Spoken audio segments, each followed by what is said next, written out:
నమస్కారం, ఎల్జేసీ TV news కి స్వాగతం. చేనేత కార్మికులకు ప్రభుత్వం అందించిన రాయితీలకు కృతజ్ఞతలు తెలుపుతూ చంద్రబాబు నాయుడు చిత్రపటానికి పాలాభిషేకం చేసిన చేనేత కార్మికులు. ఆర్యవైశ్య సంఘం చైర్మన్ రాకేష్, కూటమి పాలన ఏడాది అయింది. చేనేత కార్మికులకు 200 యూనిట్ కరెంటు ఉచితంగా అందిస్తున్నారు. కుల వృత్తుల్లో ఉన్న ప్రతి ఒక్కరి అభివృద్ధికి కూటమి పాలన సహకరిస్తుంది. బీసీల అభివృద్ధిగా ముందుకు వెళ్తున్నాం. గత 5 ఏళ్లలో చేనేత కార్మికులను పట్టించుకొని వైసీపీ ప్రభుత్వం ఇప్పుడు కూటమి పాలనలో ఎవరికి ఏమి అవసరాలు ఉన్నాయో తెలుసుకొని ముందుకు వెళ్తున్నాం.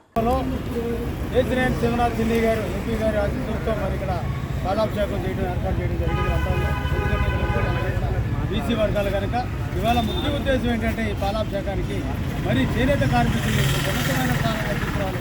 P4లో మరి ఒక ఉన్నతంగా వాళ్ళని ఎదగిన వాళ్ళ బీసీలందరినీ కూడా అతను అందరితో కూడా పోటీ పడాలి ఆర్థికంగా అనే ఉద్దేశంతో మరి కరెంటు బిల్లు తగ్గించే కార్యక్రమం ఫ్రీగా ఉచితంగా కూడా మరి ఇవ్వటం జరుగుతూ ఉంది.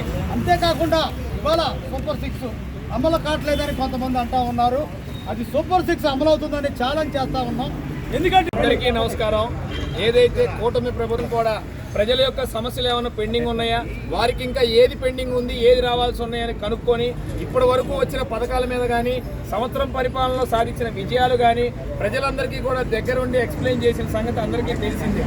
అంతే భాగంగా రీసెంట్గా 3 రోజులు 4 రోజుల కిందట చంద్రబాబు నాయుడు గారు బీసీల కోసం తీసుకున్న నిర్ణయం ఏదైతే ఉందో అది యావత్ రాష్ట్రమే కాదు, భారతదేశంలో అనేక రాష్ట్రాల బీసీలందరూ కూడా హర్షిస్తున్నారు.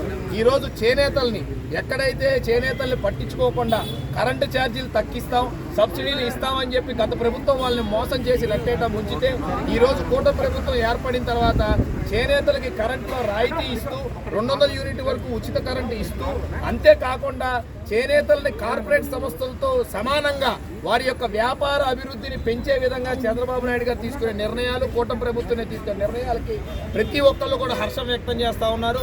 అంతేకాకుండా ముఖ్యంగా మా 1 టౌన్ నియోజకవర్గంలో అనేక మంది బీసీ సోదరులు ఉన్నారు.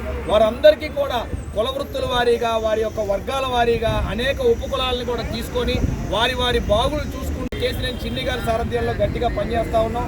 రాబోయే రోజుల్లో బీసీల రాజ్యాధికారం దిశగా పనిచేస్తున్న వారందరికీ కూడా ఇక్కడ అందరికీ సమాన గౌరవం ఇస్తాం.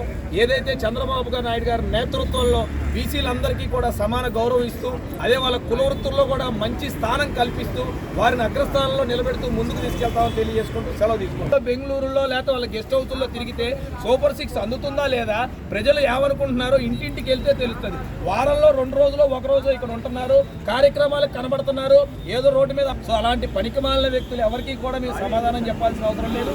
మేము సమాధానం చెప్పేది ఏదైతే మాకు ఓట్లేసిన ప్రజలు, మా బీసీలు, మా ఎస్సీలు, మా మైనారిటీలు ఎవరైతే ఉన్నారో వారు ఎవరైతే ఈరోజు కూటమి ప్రభుత్వాన్ని బలంగా నిలబెట్టి ప్రజల కాంక్ష మేరకు ముందుకెళ్తున్నామో వారికి మేము సమాధానం చెప్తూ ముందుకెళ్తాం. ఇలాంటి అవుట్డేటెడ్ నాయకులు ఎవరికి కూడా మనం సమాధానం చెప్పాల్సిన అవసరం తెలియజేస్తాం.